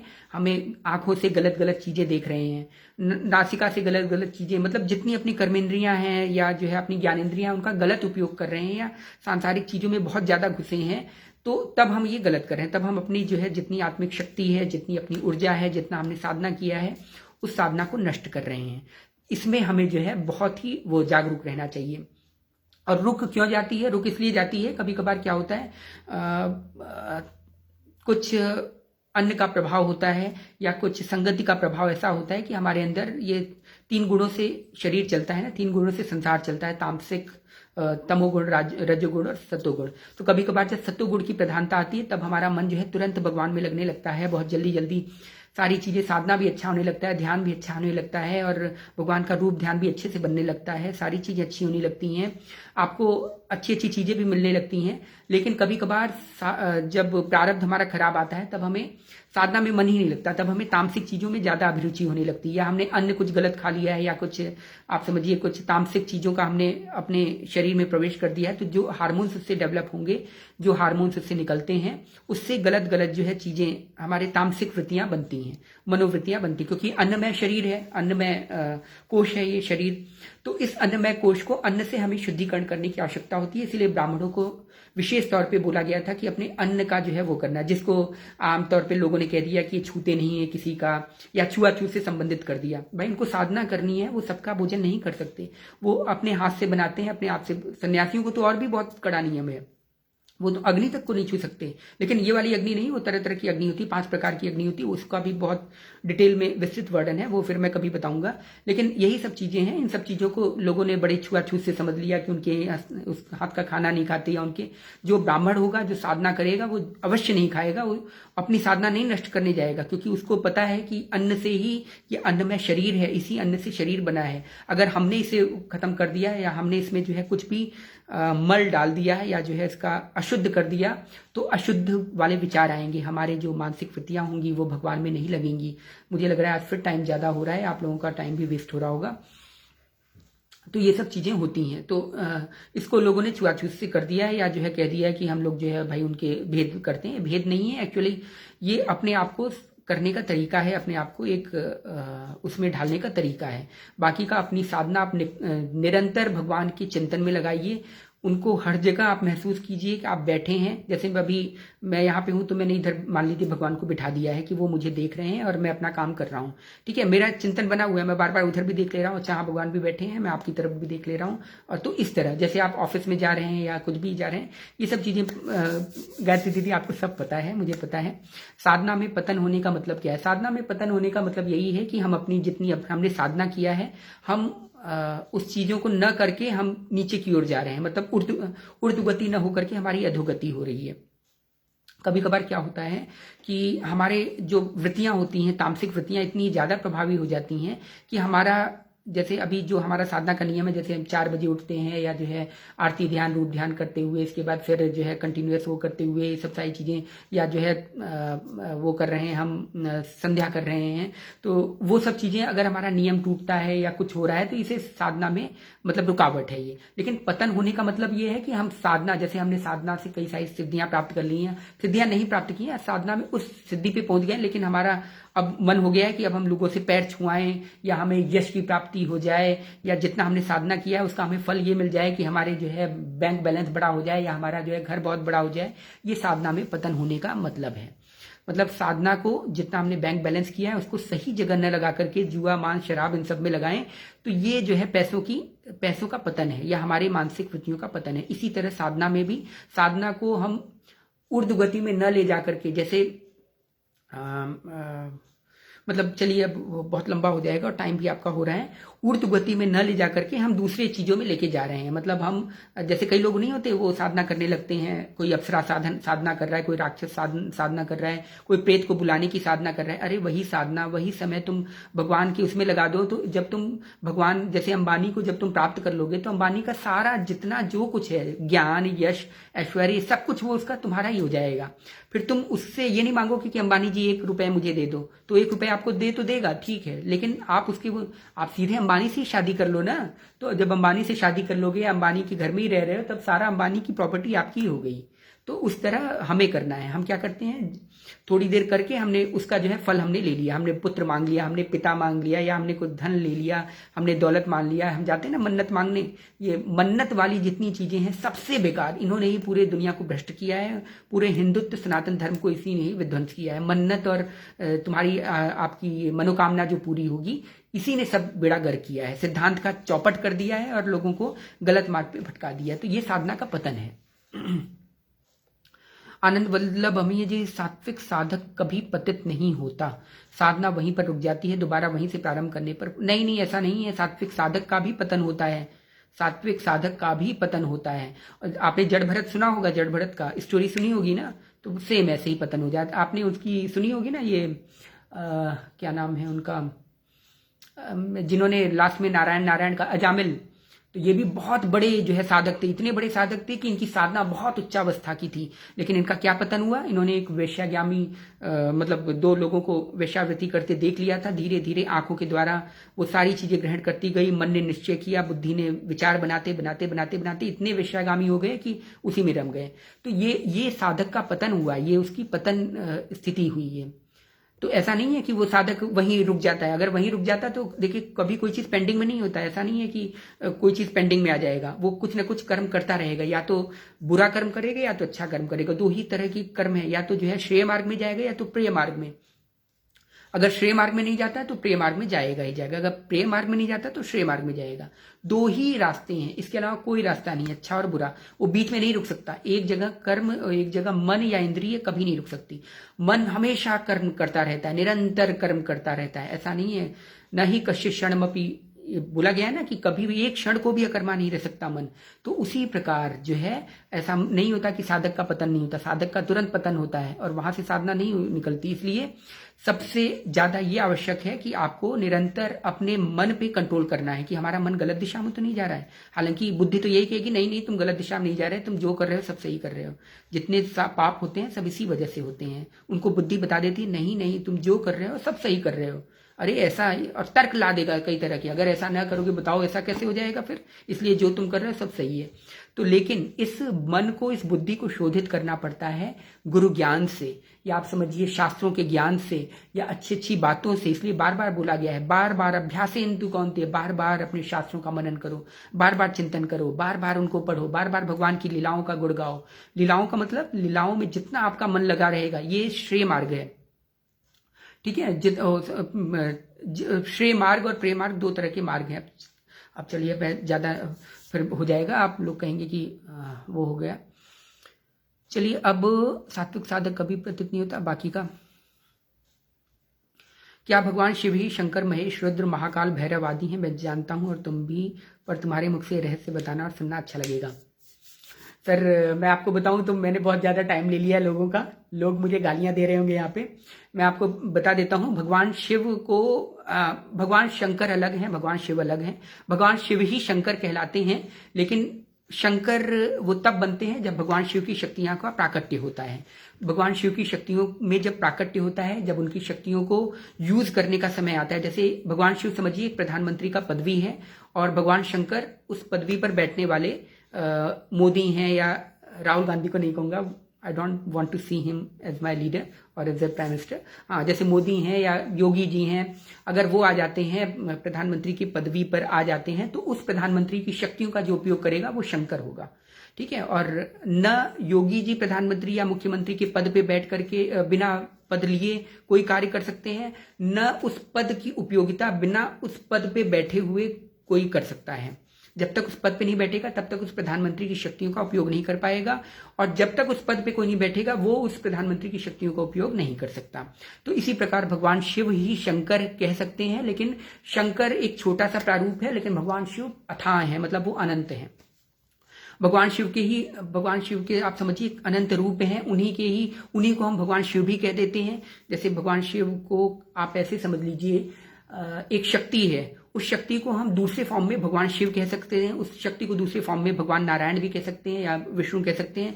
उस शक्ति को दूसरे फॉर्म में मतलब यही दो शक्तियां हैं जो संसार को चलाती हैं। लेकिन जो शंकर का प्रारूप है वो जो है वो डिफरेंट है। वो शंकर ही जब साकार रूप लेते हैं तब उन्हीं की माता पार्वती होती है, मतलब उन्हीं की पत्नी पार्वती जी होती हैं, उन्हीं के गणेश जी होते हैं, और गणेश जी वगैरह ये भी शक्तियां हैं, ये सब भी ब्रह्म के स्वरूप हैं। भगवान शिव भी ब्रह्म के ही स्वरूप है, माता शक्ति भी ब्रह्म के ही स्वरूप है। लेकिन रस वैलक्षण और लीला क्षेत्र में आकर के इन सब शक्तियों का विभाजन हो जाता है। जैसे एनर्जी एक अलग है, लेकिन एनर्जी में भी काइनेटिक एनर्जी अलग है, पोटेंशियल एनर्जी अलग है। जैसे बिजली है, बिजली का पावर हाउस एक ही है, एक ही बिजली काम करती है, लेकिन वो जब घरों घरों में विभाजित होती है तो कोई मोटर चला रहा है, तो कोई फैन चला रहा है, तो कोई कुछ चला रहा है, तो इसी तरह के अलग अलग उनके विभाजन होते हैं।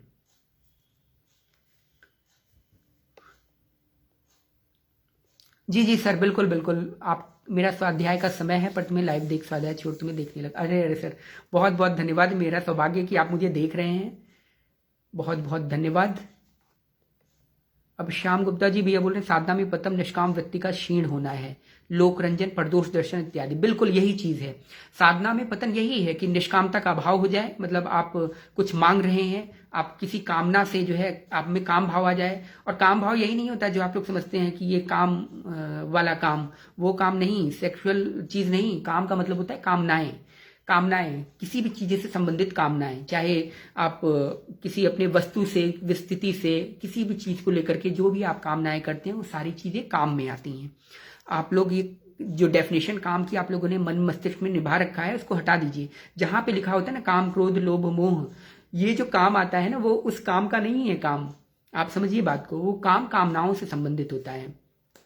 तो निष्काम वृत्ति का क्षीण होना, लोक रंजन की भावना, मुझे सब जाने कि मैं बहुत बड़ा जो है ज्ञानी हूं। जैसे अभी मैं चाह रहा हूं कि आप मुझे समझे मैं बहुत बड़ा ज्ञानी हूं, या जो है कोई दूसरा चाहे, या मुझे यश की आशा हो, तो ये सब लोक रंजन की भावना होती है। परदोष दर्शन मतलब दूसरों में हमेशा कमी ढूंढना। जैसे जो आंटियां होती हैं तरह तरह की, जो औरतें बीच में बात करती हैं, उनकी बहू ऐसे, उनकी सास ऐसे, मैं तो ऐसे नहीं हूँ, वैसे नहीं हूँ, ये सब परदोष दर्शन में आता है। इन सब चीज़ों का अगर आपके अंदर मनोवृत्तियाँ आ गई हैं तो वो सारी चीज़ें उसमें आएंगी।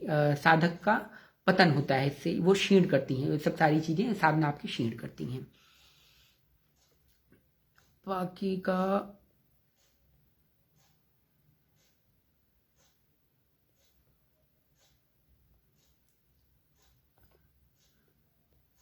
हाँ, अब अच्छा, विनोद परमार जी का है ध्यान कैसे करें। ये तो ऐसा क्वेश्चन है कि अगर आपको लगातार अगर मैं एक हफ्ते तक बोलता रहूं तब पर भी आप नहीं समझ पाएंगे। आपको ध्यान कौन सा करना है और क्या करना है, पहले आप मुझे ये बता दीजिए, तब मैं इसको बता दूं ध्यान कैसे। क्योंकि भक्तों का ध्यान अलग होता है, ज्ञानियों का अलग होता है, योगियों का अलग होता है, और जो कामी लोग होते हैं, कामी मतलब ये वाले कामी नहीं, आप ध्यान रखिए, बार बार बोल रहा हूँ, कामनाओं वाले, जो जिनको कामनाओं की चाहत होती है उनका ध्यान अलग होता है, देवताओं का ध्यान अलग होता है, यक्षों किन्नरों का ध्यान अलग होता है। तो ध्यान की विभिन्न विभिन्न प्रकार हैं। आप कौन सा ध्यान करना चाह रहे हैं, किस ध्यान को पाना चाह रहे हैं, वो मुझे बताइए, तब आपको मैं बता सकता हूं कि ध्यान कैसे करें, मन को सही दिशा में कैसे लगाएं। मन को सिंपल सा सही दिशा में लगाने का एकमात्र तरीका है, पहले आपको यह समझना पड़ेगा कि आपका लक्ष्य क्या है, मानव देह का लक्ष्य क्या है, आपके शरीर जो आपको मिला हुआ है उसका लक्ष्य क्या है। और ये कहाँ से समझना पड़ेगा, ये आपको शास्त्रों से, अपने महापुरुषों के वचन सुनिए, बार बार जो शास्त्रों वेदों में लिखा हुआ है उनको बार बार ग्रहण कीजिए, करते करते करते करते तब आपको समझ में आ जाएगा कि मन सही क्या है, गलत क्या है। तब आप अपने खुद सक्षम हो जाएंगे कि ये सही है, ये गलत है, अब मैं इस सही दिशा में लगा रहा हूं। क्योंकि मेरे लिए सही जो है वो आपके लिए गलत हो सकता है, और जो गलत है वो दूसरों के लिए सही हो सकता है। जब आप एक स्तर प्राप्त करते हैं ना, जब साधना हमारी बढ़ती है, एक स्तर आएंगे तब जो चीज हमें सही लग रहा होगा उसको भी हम गलत कहते हैं, फिर और ऊपर आएगी, जिस चीज को हम सही मान रहे हैं फिर उसको हम गलत नकारते हैं। एक समय ऐसा आता है कि जो साधक होता है वो वेदों पर पैर रख करके फिर आगे उसे बढ़ना पड़ता है, मतलब वेदों को भी नकारना पड़ता है, तब जाकर के साधक आगे बढ़ेगा। नहीं तो वेदों तक भी, अगर वेदों को ही सब कुछ मान लेगा तो वो वेदों तक ही रह जाएगा। तो ये सब चीज, लेकिन कब, जब उसका स्तर प्राप्त होगा तब। ऐसे नहीं कि आप तुरंत ही पहले ही वेदों को नकार देंगे, अरे वेद कुछ नहीं होता, नहीं, वेदों को ही प्राप्त करके आपको बढ़ना है। जैसे जब हम नर्सरी पार कर लेते हैं ना, तब हम नर्सरी को पैर रख करके तब हम फर्स्ट में चढ़ते हैं, फिर हम फर्स्ट को पैर रख करके फिर सेकंड में, थर्ड में, फोर्थ में, फिफ्थ में, फिर हम 10th को, फिर ग्रेजुएशन, फिर पोस्ट ग्रेजुएशन, फिर ऐसे करके PhD वगैरह सब, ये सब चीजें पिछले चीजों को छोड़ करके, मतलब जब तक हम उसे पकड़े रहेंगे तब तक हम वहीं रहेंगे। एक सीढ़ी जब हम चढ़ते हैं तो एक सीढ़ी को जब तक हम पीछे धक्का नहीं मारते तब तक हम दूसरी सीढ़ी पर नहीं पहुंच पाते। तो यही चीज है। हाँ बिल्कुल, फिलॉसफी जानना बहुत जरूरी है। माँ जी फिलॉसफी से टैली करके पता चला सही गलत हमें, बिल्कुल यही बात है। और माँ जी फिलॉसफी वही है, वेदों शास्त्रों का जितना जो सार है वही फिलॉसफी है उनकी। और जब हम इस फिलॉसफी को समझ पाएंगे तभी हमें सही और गलत का आभास हो पाएगा कि मन सही दिशा में जा रहा है या गलत दिशा में। नहीं तो मन तो ऐसा है कि आपको गलत दिशा में ले जाते हुए भी कहेगा कि सही है। जितने आप पाप होते हैं, जितने कर्म होते हैं, सब सही ही लोग करते हैं। आपको पता है, जो भी पाप हो रहा है, जो भी किसी की हत्या भी कर रहा है, किसी का रेप कर रहा है, किसी की रॉबरी कर रहा है, सब सही मन को समझा करके सही चीजें ही करते हैं। आप उनसे पूछिए कि क्यों रॉबरी कर रहे हैं, अरे नहीं इसलिए क्योंकि मेरी बीवी बीमार है, जब मैं रॉबरी नहीं करूंगा तो, और मेरे लिए यही सही चीज है कि मैं इस रॉबरी करूं। क्यों? क्योंकि उनके मन और बुद्धि ने ये वो कर दिया है, बिल्कुल फाइनल कर दिया, डिसीजन दे दिया है कि नहीं, तुम जिस रास्ते पर सब सही है। तो ये जो सही गलत का फर्क है, ये सिर्फ और सिर्फ भगवत प्राप्त महापुरुष और हमारे शास्त्र वचन के अनुसार ही सही गलत को हम परिभाषित करते हैं। नहीं तो संसार में इतना अगड़म बगड़म है ना, आप सही गलत में अंतर ही नहीं कर पाएंगे। सही और गलत क्या है इसमें, तो जब सतोगुणी प्रधान व्यक्ति भी, जो सतोगुणी प्रधान व्यक्ति होता है वो भी कंफ्यूज हो जाता है। सिर्फ और सिर्फ जो माया के अंडर में से अलग है, मतलब माया से परे हैं, सतोगुण रजोगुण तमोगुण, इन तीनों गुणों से परे हैं। देवता भी नहीं समझ पाते कि सही और गलत क्या है। देवता तो सतोगुणी प्रधान है ना, वो भी नहीं समझ पाते कि सही और गलत क्या है, वो भी अंतर नहीं कर पाते इसमें। तो इन सब चीजों से जो परे हो जाता है वही सत्य और असत्य में आभास करवाता है, उसको पता चल पाता है। और सत्य और असत्य दोनों आपको बताऊं तो ब्रह्म का स्वरूप है, क्योंकि बिना असत्य के सत्य रह ही नहीं सकता, बिना सत्य के असत्य नहीं रह सकता। ये आप ध्यान समझिए, दोनों चीज ब्रह्म का ही स्वरूप है। जिस दिन आप इसको पार कर जाएंगे तब आप समझ पाएंगे अरे सत्य और असत्य कुछ था ही नहीं, कुछ भी नहीं था, न सही है न कुछ गलत है, सब कुछ ब्रह्म ही है वो। लेकिन अभी नहीं, अभी आप नहीं कह पाएंगे। जब वो स्तर आ जाएगा आपका, तब उन सब चीजों का निराकरण आप समझ पाएंगे। ठीक है, अब बाकी का, अब चलिए मैं चलता हूँ, नहीं तो कई लोग मुझे गालियां दे रहे होंगे कि जो है दिन भर बोलता रहता है ये। आप सभी को बहुत बहुत धन्यवाद। मेरे ख्याल से मैं सोच रहा था कि बस 20 मिनट बोलूंगा, लेकिन खैर चलिए, आप लोगों के प्रश्न अच्छे आए हैं, मुझे अच्छा लगा कि आप लोगों के में ये जिज्ञासा भाव आ रही है। और आज कंटिन्यूअस 22 लोग लगातार देख रहे हैं, तो ये बहुत अच्छी बात है। ये मतलब हृदय से मैं आप सभी लोगों का अभिनंदन करता हूं कि लोगों में अपने ज्ञान के प्रति, मतलब हमें क्या करना चाहिए क्या नहीं करना चाहिए, इसका आभास लोगों में आ रहा है। और लोग कंटिन्यूअस 22 लोग देख रहे हैं, और वो भी आज 1 घंटे से ऊपर ही हो गया, तब भी 1.5 घंटे हो गए फिर भी। चलिए, बहुत बहुत धन्यवाद आप सभी का, हृदय से बहुत बहुत धन्यवाद। और इसके बाद मैं चाहूंगा कि अगर आपके पास और भी कोई प्रश्न है तो आप उसको जो है उस प्रश्न को वो कीजिएगा, नहीं तो फिर मैं अगले बार में कारण शरीर को या कुछ और टॉपिक पे मैं आपको लेकर के आऊंगा। कारण शरीर तो अभी मैं नहीं चाह रहा कि आप लोग समझ पाएंगे, नहीं मैं ऐसा नहीं कह रहा हूँ कि आप लोग नहीं समझ पाएंगे, समझ पाएंगे, लेकिन मैं शायद आपको नहीं समझा पाऊंगा, इसलिए जो है मैंने कहा कि कारण शरीर आप नहीं समझ पाएंगे। तो उन सब चीज़ों को आप, मतलब जिसके अंदर जो भी कोई प्रश्न है किसी भी चीज़ से संबंधित, वो आप चीज़ें आप मुझे मैसेज में, इनबॉक्स में कर सकते हैं, तो वहाँ पे मैं आपको सारी चीज़ें समझा दूंगा नेक्स्ट सेशन में, अभी इसमें नहीं। तब तक के लिए आप सभी लोगों का बहुत बहुत धन्यवाद, हृदय से धन्यवाद, धन्यवाद।